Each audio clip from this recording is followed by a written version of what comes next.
시청자 여러분 안녕하십니까? JTB 뉴스입니다. 경기도 달걀에서 기준치를 초과한 살충제가 검출된 데 이어 순창에서도 살충제가 나왔습니다. 순창의 달걀은 기준치 이내지만 파장이 커질 것으로 보입니다. 대형마트의 달걀 판매가 중단되고 농가의 출하는 중지됐습니다. 첫 소식 김철 기자입니다. 순창 모 농장의 달걀에서 살충제 성분인 비펜트린이 검출됐습니다. 순창의 경우 허용 기준치 이하지만 경기도 남양주와 광주에 이어 세 번째로 살충제 성분이 나왔습니다. 비펜트린은 여름철에 많은 닭의 이나 진드기를 제거하기 위해 사용됩니다. 경기도에서 기준치를 초과해 검출된 피프로닐은 개나 고양이의 벼룩과 진드기를 없애는 데 쓰이는 살충제 성분으로 달걀은 사용이 금지돼 있습니다. 다량으로 섭취할 경우 간과 신장 등에 손상을 줄 수 있습니다. 전라북도는 86군데 모든 농가의 달걀을 전수조사하고 있습니다. 조사 결과 합격 판정을 받은 32개 농가의 달걀은 유통을 허용했고 나머지 54개 농장 달걀은 사흘 안에 조사를 마치기로 했습니다. 도내에서 산란계를 사육하는 모든 농가를 대상으로 최대한 빠른 시간 내에 전수검사를 실시해서 합격한 농장에 계란만 출하를 허용할 방침입니다. 대형마트에서는 달걀이 사라졌습니다. 경기도 농장의 달걀에서 살충제가 검출되자 판매가 중단된 겁니다. 소비자들은 먹거리 안전에 의심이 가고 사태가 진정되더라도 가격이 오르진 않을까 걱정입니다. 애기가 많이 먹는데 애기 못 먹이면은 그게 또 대체할 만한 게 당장은 없잖아요. 가장 큰 거는 계란값이 오를까 봐 걱정이죠. 지금도 많이 올랐는데. 전북은 지난해 11월부터 올해 7월까지 이어진 AI 사태로 농가가 710억 원의 손실을 입고 소비자들이 비싼 달걀을 사 먹어야 했습니다. 이번 달걀 살충제 파문으로 축산 농가와 소비자들이 큰 피해를 볼 것으로 우려됩니다. JTB 뉴스 김철입니다. 어제는 72주년을 맞는 광복절이었습니다.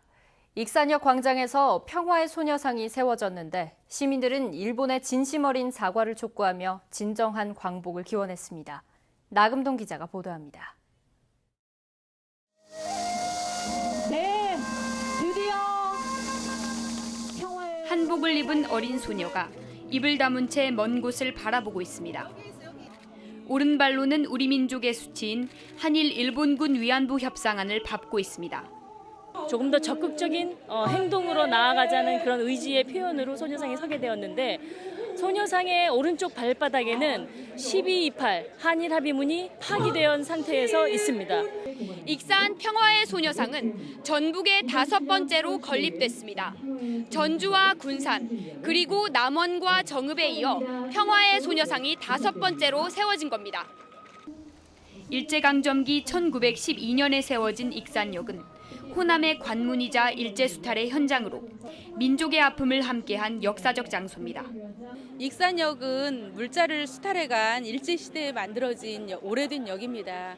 그리고 청소년들은 군대 전쟁터로 끌려가고 소녀들은 원인도 모르고 끌려간 그런 장소이어서 역사가 이 아픈 고난의 역사가 있는 그런 장소입니다.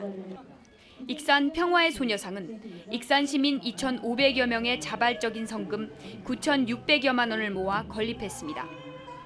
저희 학생들도 자발적으로 기부를 했다는 점이 의미가 있고 앞으로 이런 일이 다시는 반복되지 않았으면 좋겠고 사람들의 인식에서도 잊혀지지 않았으면. 뜻깊은 행사에 참가한 시민들은 일본의 진심 어린 사죄와 배상을 통해 하루빨리 슬픈 과거사를 청산하고 진정한 광복이 이루어지길 두 손 모아 빌었습니다. JTB 뉴스 나금동입니다. 일제강점기, 일본은 우리에게서 참 많은 것을 앗아갔고 또 지울 수 없는 깊은 상처를 남겼습니다. 이 같은 수탈과 착취의 역사는 광복 70년이 훌쩍 지난 지금까지도 곳곳에 남아있는데요. 소나무에 생생하게 남아있는 아픈 역사를 주혜인 기자가 취재했습니다. 남원시 대산면에 있는 왈길 마을 뒷산입니다. 한눈에 보기에도 오랫동안 세월의 풍상에 시달린 소나무마다 V자 모양의 깊은 상처가 선명합니다. 썩은 부분을 잘라내 밑동만 남은 소나무도 눈에 띕니다. 일본의 수탈과 강압이 극에 달했던 일제강점기 말, 송진을 채취하면서 남긴 상처입니다. 침략전쟁에 몰두했던 일제가 항공기 연료로 쓰이는 송탄유를 만들기 위해 송진 한 방울까지 낱낱이 빼앗아간 겁니다. 우리 인간으로 해서는 참 빛이 모자랄 상처잖아요. 이 나무로 인해서는 나무는 말을 못하기 때문에 그 생명체이기 때문에 보다시피 견디다 보다 다 죽고 있어요. 국립산림과학원 조사 결과 전국에서 이 같은 흔적이 남아있는 소나무는 모두 121그루. 특히 전북 남원과 충북 제천에서는 상처의 크기가 무려 1.2m나 되는 소나무도 확인됐습니다. 국립산림과학원은 이처럼 일제 수탈 흔적이 남아있는 소나무 서식지를 산림문화자산으로 등록하고 분포지도도 제작할 계획입니다. 제도적으로는 그 국가산림문화자산 등으로 지정해서 보호하고 관리를 할 필요가 있고요.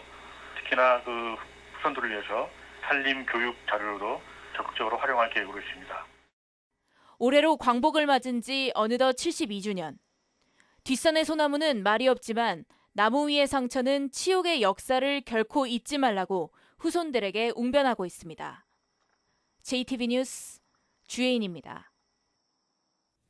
군산시가 일제강점기 쌀 수탈의 상징인 군산항력의 복원을 추진하고 있지만 자료가 없어서 복원에 어려움을 겪고 있습니다. 군산항력은 1931년 일제강점기에 만들어진 군산선의 종착역으로 해방을 앞두고 폐지된 뒤 지금은 녹슨 선로만 남아 있습니다. 군산시는 군산항력을 복원하기 위해 고증과 기록화 조사 용역에 나섰지만 건물 구조와 규모를 파악할 수 있는 자료가 부족해 복원이 쉽지 않아 보입니다. 6년 전 군산 나포들역에 들어선 폐기물 처리 업체가 이번에는 콘크리트 공장을 추진하자 인근 주민들이 또다시 반발하고 있습니다. 주민들은 폐기물 업체의 콘크리트 공장 대신 5년 전에 한 이전 약속을 지키라고 요구하고 있습니다. 김진형 기자입니다. 친환경 쌀 재배단지인 나포들역에 들어선 폐기물 처리 업체입니다. 지난 6월 이 업체가 대체 사업으로 콘크리트 공장을 짓겠다며 군산시에 사업 계획서를 제출하자 인근 주민들이 강하게 반발하고 있습니다. 주민들은 지금도 소음과 비산먼지로 고통을 받고 있는데 콘크리트 공장이 가동되면 막대한 피해가 우려된다는 겁니다. 마을 앞 친환경 쌀 재배단지도 피해에서 벗어날 수 없다는 주장입니다. 전국에서 제일 큰 친환경 단지 내에 그 오염이 되고 또 그나마 소풍이 불면 인근 마을로 분진이 놀러와서 주민들의 피해가 있고 그나마 주민들은 이 폐기물 업체가 5년 전에 공장 이전까지 약속해놓고 콘크리트 공장을 추진하는 것은 자신들을 우롱하는 처사라며 불만을 터뜨립니다.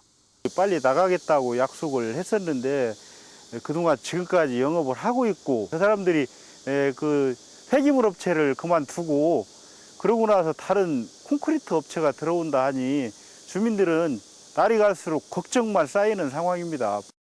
군산시는 주민들의 반발에 일단 사업 신청서를 되돌려 보낸 상태입니다. 저희가 주민 의견이라 해서 종합적으로 부서 의견들을 들어서 이제 그 부적정이라고 의견을 이제 보냈어요. 철새의 낙원이자 전국 최대 친환경쌀 재배단지인 나포들역에 콘크리트 공장이 추진되면서 긴장감이 감돌고 있습니다. JTB 뉴스 김진영입니다. 대전에 있는 한남대학교가 폐교 위기에 몰린 서남대학교를 적극적으로 인수할 뜻을 내비쳤습니다. 한남대는 의과대학 확보를 위해 교육부가 인수 조건으로 내세운 교비 횡령액 333억 원의 변제와 남원 아산 캠퍼스 동시 인수를 적극적으로 검토하는 것으로 알려졌습니다. 교육부가 폐교 발표를 미룬 채 이번 주까지 새 재정 기여자를 찾기로 해 서남대 존폐는 마지막 갈림길에 놓였습니다. 중소기업과 소상공인의 고용을 확대하고 청년들의 창업을 유도하기 위해 1,000억 원 규모의 특례 보증이 시행됩니다. 전북지방 중소벤처기업청은 최근 6개월 이내에 근로자를 채용했거나 대표자가 만 39세 이하 청년으로 창업 후 5년이 지나지 않은 중소기업과 소상공인이 이번 특례 보증을 신청할 수 있다고 밝혔습니다. 중소벤처기업청은 신청 금액 3천만 원 이하에 대해서는 약식 심사로 절차를 간소화하고 3천만 원 초과에 대해서는 신용평가 결과의 최대 1.5배까지 한도를 우대하기로 했습니다. 전북 소방안전타운 조성 후보지로 장수군이 선정됐습니다. 남원시는 광활루원에서 촬영된 영화와 드라마의 포스터를 한자리에 모아 전시합니다.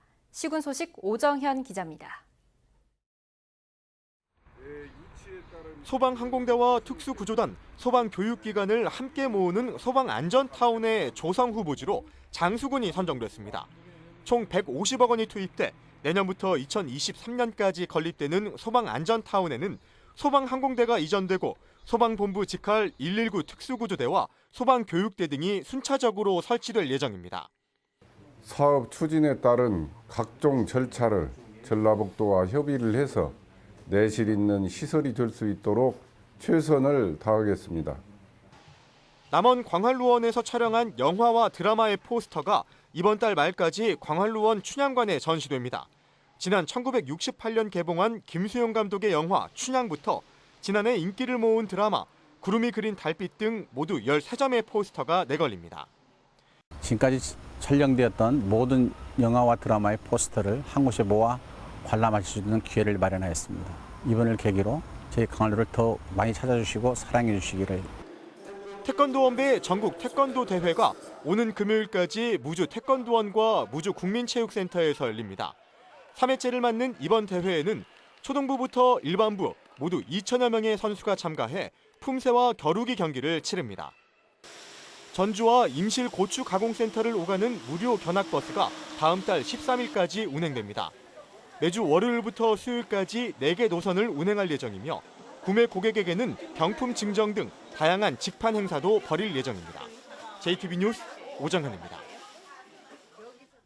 새만금과 폴란드 그단스크가 경쟁하고 있는 2023 세계 잼버리 대회 개최지가 우리 시간으로 오늘 밤에 결정됩니다. 세계 스카우트 연맹은 우리 시간으로 오늘 밤 10시쯤 아제르바이잔에서 총회를 열고 168개 회원국의 투표로 2023 세계 잼버리의 개최지를 결정할 예정입니다. 지난 14일에 아제르바이잔에 도착한 새만금 유치단은 각국의 대표단을 상대로 막바지 득표 활동을 펼치고 있습니다.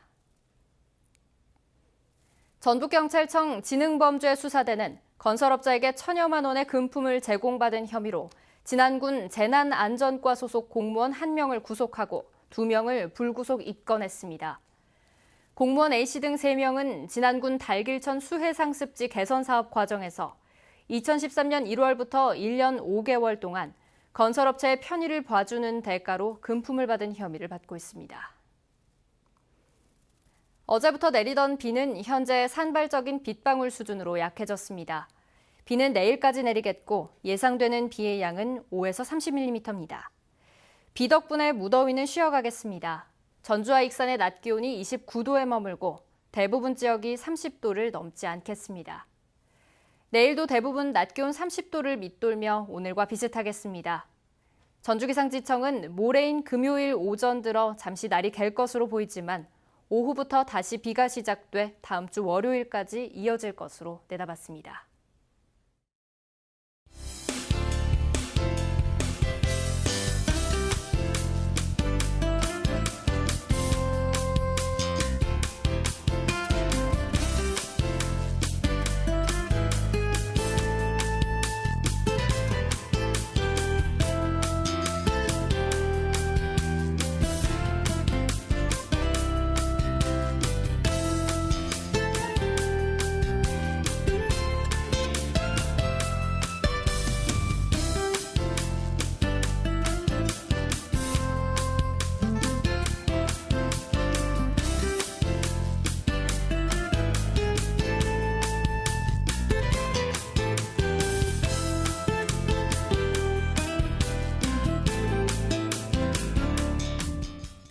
JTB 뉴스를 마칩니다. 함께해 주신 여러분 고맙습니다.